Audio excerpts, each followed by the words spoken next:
అత్యాశ గల వడ్డీ వ్యాపారి. సుబ్బయ్య తన వ్యాపారం కోసం ఆ ఊరిలోని వడ్డీ వ్యాపారి దగ్గర పెద్ద మొత్తంలో డబ్బులు అప్పు తెచ్చుకున్నాడు. వ్యాపారం దివాలా తీసింది. చెప్పిన సమయానికి డబ్బులు ఇవ్వలేదని అప్పు వసూలు చేసుకోవడానికి సుబ్బయ్య ఇంటికి వచ్చాడు వడ్డీ వ్యాపారి.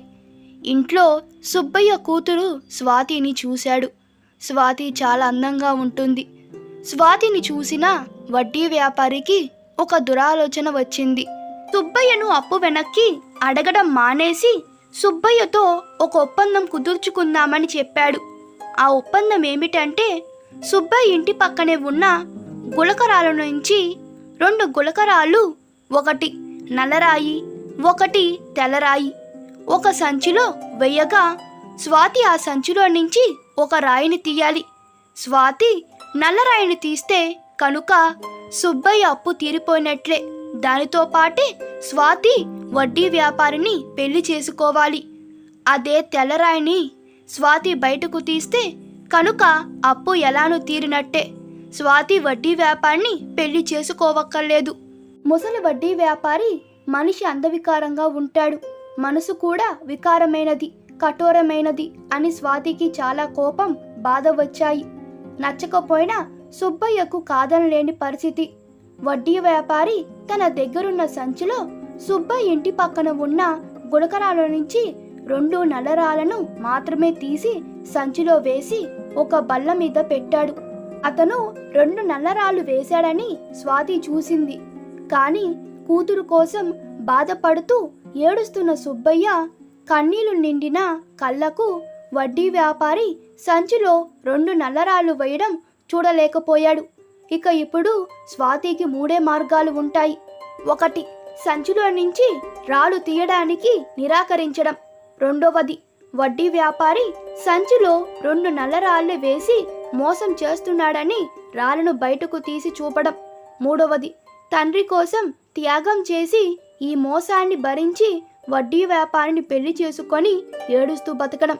చుట్టుపక్కల వాళ్ళు కూడా కొంతమంది గుమ్ముకూడారు.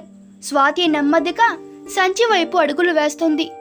వడ్డీ వ్యాపారి గర్వంగా నవ్వుకుంటూ మీసం తిప్పుకుంటున్నాడు, గెలుపు నాదే అనుకుంటూ. స్వాతి సంచిలో నుంచి ఒక రాయి తీసి చేతిలో పట్టుకుంది. ఎవరికీ రాయి కనబడట్లేదు. అది ఏ రంగు అని చూడ్డానికి. ఉండట్టుండి చెయ్యి నుంచి రాయి జారి కింద పడిపోయినట్లుగా రాయిని కింద దారి మీదున గులకరాల్లోకి వదిలేసింది. అయ్యో, నేను ఎంత చెత్త మొహాన్ని! ఒక రాయిని కూడా సరిగ్గా పట్టుకొని ఉండలేకపోయాను. అయినా పర్వాలేదు, సంచిలో ఏ రంగు రాయి ఉంటే దాన్ని బట్టి చెప్పవచ్చు. నేను తీసిన కింద పడిపోయిన రాయి వేరే రంగుదని చెప్పింది. నిజమే అంతే కదా అని అందరూ అంటూ సంచిలో మిగిలిన రాయిని చూశారు.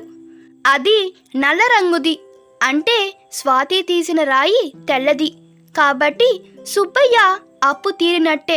స్వాతి వడ్డీ వ్యాపారిని పెళ్లి కూడా చేసుకోవక్కర్లేదు అని అందరూ నిర్ణయించారు. బయటపడిన స్వాతి చేసింది నిలదీద్దాము అనుకుంటే ముందు తన మోసమే బయటపడుతుందని వడ్డీ వ్యాపారి తేలు కుట్టిన దొంగల నోరు మూసుకొని ఇసురుముకుంటూ ఇంటి దారి పట్టాడు. ఎవరు ఊహించిన 4వ కోణం సమయస్ఫూర్తి.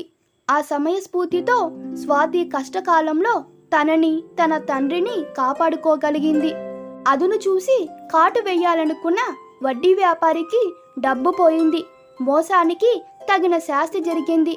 ఈ కథ మీకు నచ్చినట్లయితే మీ అభిప్రాయాలు కామెంట్ తెలపండి. Please like, share and subscribe to my channel. Thank you.